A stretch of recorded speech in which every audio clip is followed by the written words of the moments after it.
Hola a todas y a todos, otro domingo más con el resumen semanal de lo más destacado que ha pasado esta semana.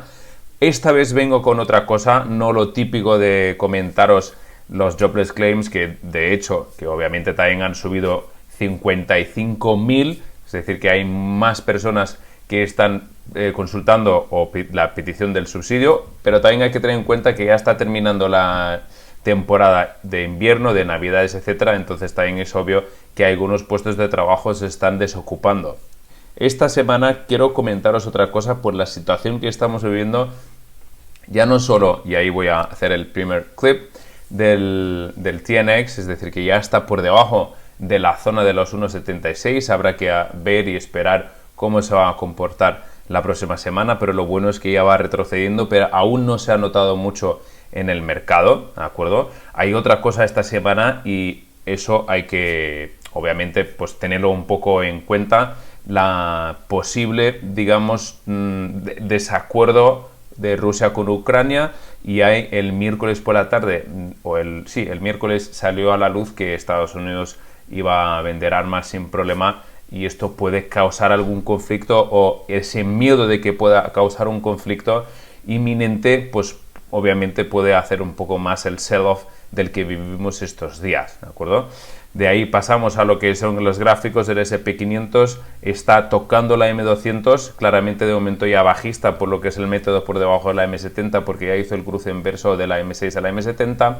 El mismo escenario vemos también en el Dow Jones, y para comparar un poco, porque el S&P 500 representa las 500 empresas más importantes y más grandes de Estados Unidos, y aquí tenemos el IBM, que es el Russell, que representa lo que son los small caps, ¿vale? Y de ahí pues hay una zona que está marcado en verde, que llevaba desde hace más de un año respetando, y ya la rompió, aparte de que se ha puesto ya bajista time por lo que es el método, pero es interesante ver muchas veces cómo algunas zonas claves van perdiendo. Así que nosotros lo que tenemos que estar haciendo, muy atento a lo que va pasando en los próximos días.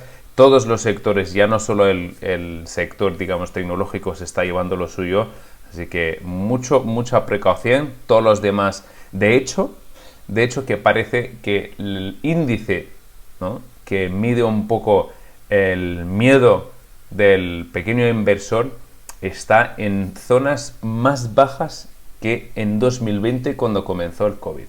Así que por eso no quería tampoco traer muchas más noticias así puntuales, como ya todas las conocéis. Ninguno de estos puntos ha, digamos, hecho algo en el mercado, porque estamos viviendo el tipo de interés, el porcentaje de la inflación, estamos viviendo lo que estamos pendiente de Rusia y Ucrania, estamos pendiente de la situación, sobre todo el sector tecnológico y todos los demás valores de crecimiento, los típicos growth stocks y value stocks, de ver cómo el futuro está descontando ya el inversor grande del posible margen de ganancia. Así que mucha precaución, y os deseo un feliz domingo tarde y nos vemos el próximo. Un abrazo.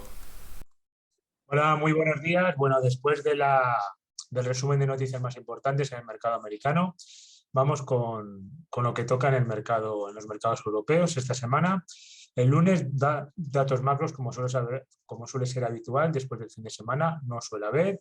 Esta semana ha seguido con la misma tónica, pero el martes 18 de enero había, bueno, bastantes cositas. Bueno, los ingresos medios de los trabajadores en Reino Unido en línea con lo esperado, la evolución del desempleo en Reino Unido por debajo de lo esperado, la evolución trimestral del empleo un poquito peor, y la tasa del desempleo en Reino Unido mejor de lo esperado. El índice de confianza, que es bastante, bueno, significativo, muchas veces sí que suele tener bastante importancia en la cotización de algunas empresas, que determina el sentimiento de los inversores institucionales alemanes. Sobre cero indica optimismo, mientras que por cero indica pesimismo. Aquí a la izquierda os muestro un pequeño gráfico de la evolución, digamos, de cada análisis, ¿de acuerdo? Como veis, está claro la zona de COVID, está claro que la zona de COVID la confianza era mínima.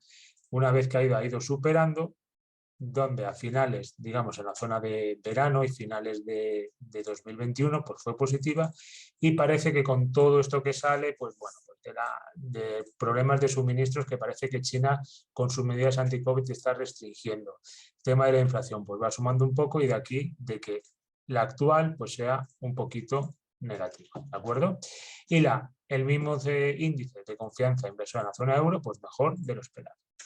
El miércoles 19 de enero teníamos datos macros del Reino Unido y de Alemania, tanto de IPC como de IPP, pero esto solamente el Reino Unido. El IPC, pues bueno, pues un poquito por el índice de precios al consumo, sabemos que está cada día un poquito mayor, a ver hasta cuándo siga, a ver si las medidas de los bancos centrales se van modificando y en todo caso aplicando y a ver cómo afectan a la economía del día a día. El IPP, que es el índice de precios al productor, que es un indicador inflacionario que mide el cambio del medio en la venta, los precios recibidos por productores domésticos de bienes y servicios, pues fue un poquito, para mí bastante peor de lo esperado, ya que el dato anterior era un 1,5, se esperaba un poquito de reducción, pero se ha reducido un 0,9, ¿de acuerdo? Entonces, pues un 0,9 sobre 0,7 pues es bastante, ¿de acuerdo? Lo que se ha reducido este indicador. Para el jueves 20 de enero tenemos el índice RICS de precios de la vivienda, que mide la variación de precios en el Reino Unido, se permanece estable. El IPP, lo mismo que hemos visto el miércoles, para Reino Unido, pues para Alemania es positivo, ¿de acuerdo? Y el IPC de la zona euro, pues bueno, se mueve en línea con lo esperado. Y para terminar la semana, el viernes 21, pues tenemos ventas minoristas, que son las ventas al por menor, que es una medición mensual de todos los bienes vendidos por los minoristas, ¿de acuerdo? Que como veis han sido bastante peor de lo esperado, ¿de acuerdo? Se esperaban peor que los datos anteriores, pero han sido bastante diferencialmente negativos que los previstos. Muy bien, equipo, espero que sea de utilidad, tanto el resumen de datos macros del mercado europeo como el del mercado americano. Gracias.